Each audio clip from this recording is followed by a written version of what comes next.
500 कोटींचं hospital Ajit पवारांच्या नातेवाईकांना hospital अजितदादांच्या नातेवाईकांना बहाल केलं जात असल्याचा अंजली दमानी यांचा आरोप।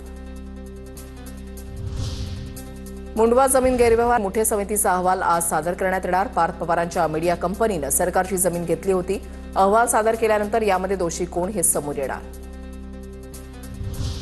नगर परिषदा आणि नगर पंचायतींसाठी अर्ज भरण्याची शेवटची तारीख। उमेदवारांना अर्ज भरण्यासाठी 8 दिवसांची मुदत दिली होती। महाराष्ट्रामधील 246 नगर परिषदा आणि 42 नगर पंचायतींसाठी निवडणुकीसाठी बिगुल वाजलं।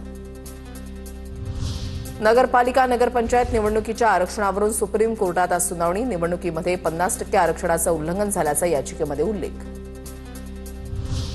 बाळासाहेब ठाकरे स्मारक समितीवरील नियुक्तीच्या वादावर पडदा। फडणवीस आणि मिलिंद नार्वेकरांमधील चर्चेनंतर आणि शिशिर शिंदेंच्या सामंजस्य भूमिकेमुळे नियुक्तीचा वाद मिटला।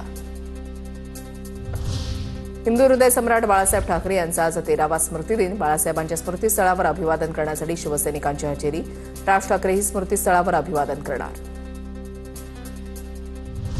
ज्यांच्यामुळे घडलो अशा एकमेव बाळासाहेब ठाकरेंना मानवंदना। असा पुरुष सिंह होणे नाही। बाळासाहेबांच्या स्मृतिदिनी संजय राऊतांकडून ट्विट करत मानवंदना। हिंदू हृदय सम्राट बाळासाहेब ठाकरेंच्या व्यक्तिमत्वावर डिजिटल चरित्र इतिहास घडवणारा व्यंगचित्रकार लवकरच वाचकांच्या भेटीला। उद्धव ठाकरेंच्या हस्ते कीर्तिकुमार शिंदे लिखित डिजिटल चरित्राच्या पोस्टरचं अनावरण।